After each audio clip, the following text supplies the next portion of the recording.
భారీ శబ్దాలు ఇవాళ చాలా మందికి చావుబాజా మోగిస్తున్నాయి.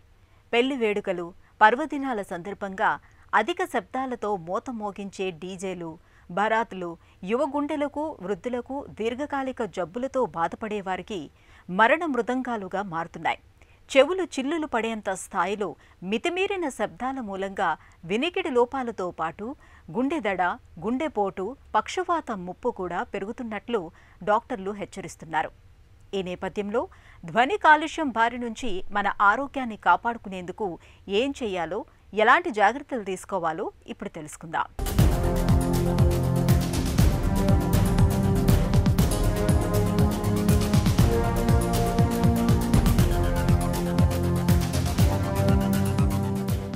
వేడుకల్లో జోష్ కోసం మితిమీరిన శబ్దాలతో పెడుతున్న డీజేలు మన పాలిట మరణ మృదంగాలుగా మారుతున్నాయి.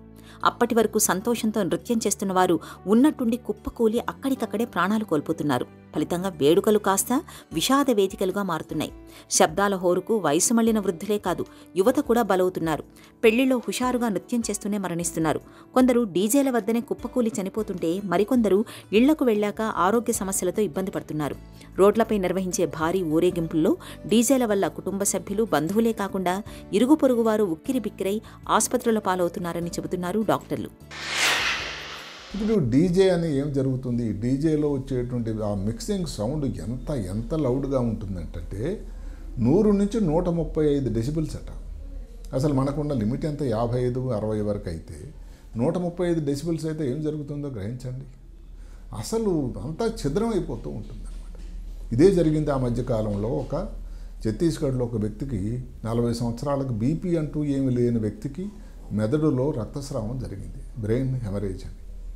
అన్ని పరీక్షలు చేసి బీపీ లేదు, మిగతా ఏమీ లేదని చివరికి తేల్చింది ఏంటంటే ఈ డీజే సౌండ్ వల్లనే. ఇప్పుడు ఎన్ని దగ్గరలో రెసిడెన్షియల్ ఏరియాస్లో వెళ్ళి పబ్బు రాత్రి అంతా మాకు డిస్టర్బ్ చేస్తున్నారని పోలీసు వారికి చెప్పేది సమాచారం కూడా మనకు అంతూ ఉంటుంది. నాగరికత ఎంత పెరుగుతూ ఉంటే దానికి అనుగుణంగా ఉండేటువంటి ఇబ్బందులను కూడా మనం ఫేస్ చేయాల్సినటువంటి పరిస్థితి ఇప్పుడు జరుగుతూ ఉంటుంది.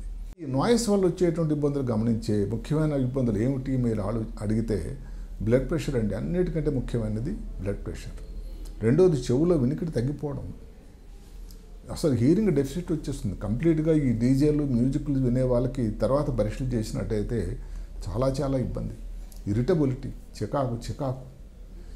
ఈ బీపీ అన్న దాని గురించి మీరు ఆలోచించినట్టయితే ఏం జరుగుతుందో తెలుసా? సడన్గా ఈ సౌండ్ వచ్చింది.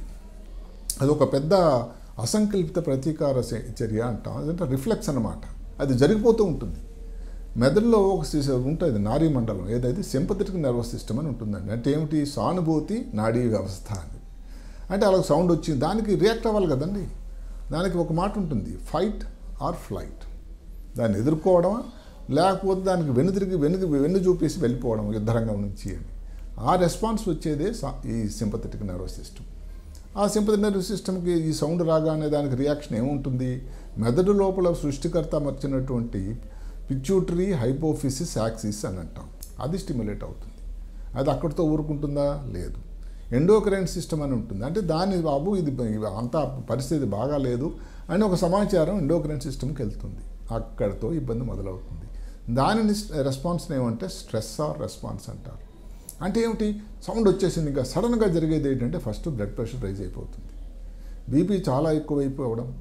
అది లేని వాళ్ళకు కూడా గుండె కొట్టుకోవడం ఏదైతే ఉందో, గుండె నుంచి బయటకు వచ్చేటువంటి రక్త అవుట్ఫ్లో, కార్డియక్ అవుట్పుట్ అనేది పెరిగిపోతూ ఉంటుంది. ఇంకా ప్రమాదకరమైనది చదువుతూ ఉంటే భయంకరంగా అనిపించింది నాకేమిటంటే బ్లడ్ విస్కాసిటీ, రక్తం తాలూకా మందం, థిక్నెస్ పెరిగిపోతూ ఉంటుంది. కోయాగులేషన్ అంటే దాన్ని బ్లాక్ అయిపోవడం ఏదైతే ఉందో, గడ్డగట్టుకుపోవడం అంతా కూడా పెరుగుతూ ఉంటుంది. షుగర్ పెరుగుతూ ఉంటుంది. ఇవన్నీ చాలా విచిత్రంగా ఉంటాయి. కానీ సైన్స్లో వచ్చినటువంటి చాలా ఇంపార్టెంట్ ప్రమాద సూచనలు అని చెప్పాలి. సాధారణంగా మన చెవులు 70 డెసిబుల్స్ శబ్దాల వరకు వినడానికి సహకరిస్తాయి. శబ్దాల పరిమితి అంతకంటే మించితే చెవుల్లోని సున్నిత కణాలు ప్రకంపనలకు లోనై దెబ్బతింటాయి.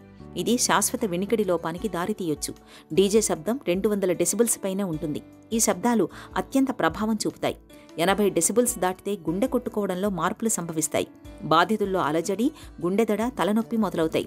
రక్తపోటు 200 దాకా పెరిగి నరాలు దెబ్బతిని కొందరికి పక్షవాతం రావచ్చు. మెదడులోని నరాలు చిట్లి పక్షవాతంతో చనిపోయే ప్రమాదం కూడా ఉంటుంది. పుట్టుకతోనే గుండె జబ్బులు ఉన్నవారు, బైపాస్ సర్జరీ చేయించుకున్నవారు, స్టెంట్లు వేయించుకున్న వారికి కార్డియాక్ అరెస్ట్ ముప్పు పెరుగుతుంది. శబ్ద కాలుష్యం వల్ల గర్భవిచ్ఛిత్తి అయ్యే అవకాశాలు ఉన్నాయి.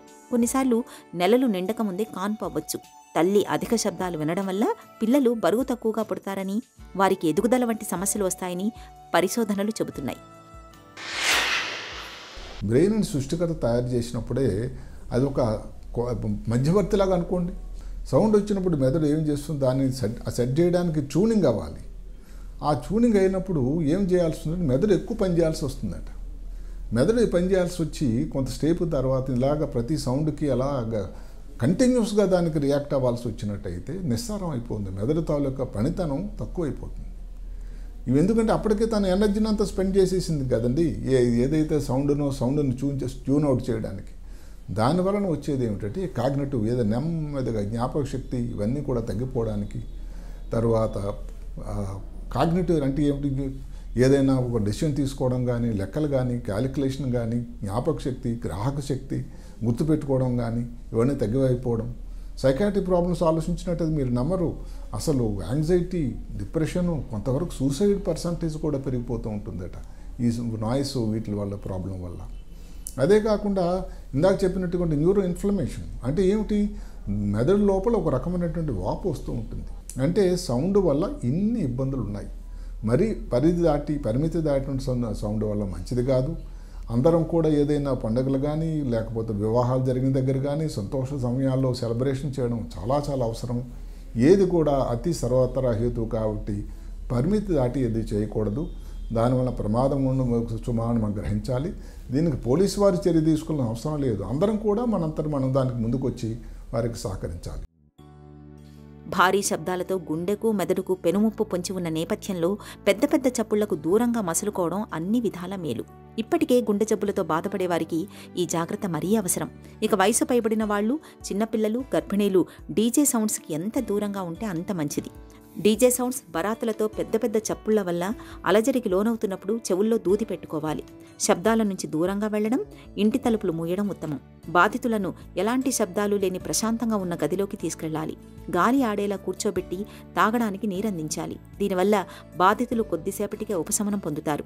భారీ శబ్దాలకు తీవ్రంగా చెమటలు పట్టి, గుండెదడ పెరిగి, కళ్ళు తిరిగి ఎవరైనా కింద పడిపోతే వెంటనే వారిని ఆసుపత్రిలో చేర్చాలి. ఇక రాత్రి 10 గంటల నుండి ఉదయం 6 గంటల మధ్య ఊరేగింపులను భారీ శబ్దాలతో నిర్వహించడం చట్టరీత్యా నేరం. ఆసుపత్రులు, పాఠశాలలు, కోర్టుల పరిధిలో ఎలాంటి శబ్దాలకు అనుమతి లేదు. ఎవరైనా ఈ నిబంధనలను అతిక్రమించినప్పుడు చట్టపరమైన చర్యలు తీసుకోవడానికి వెనకాడకూడదు.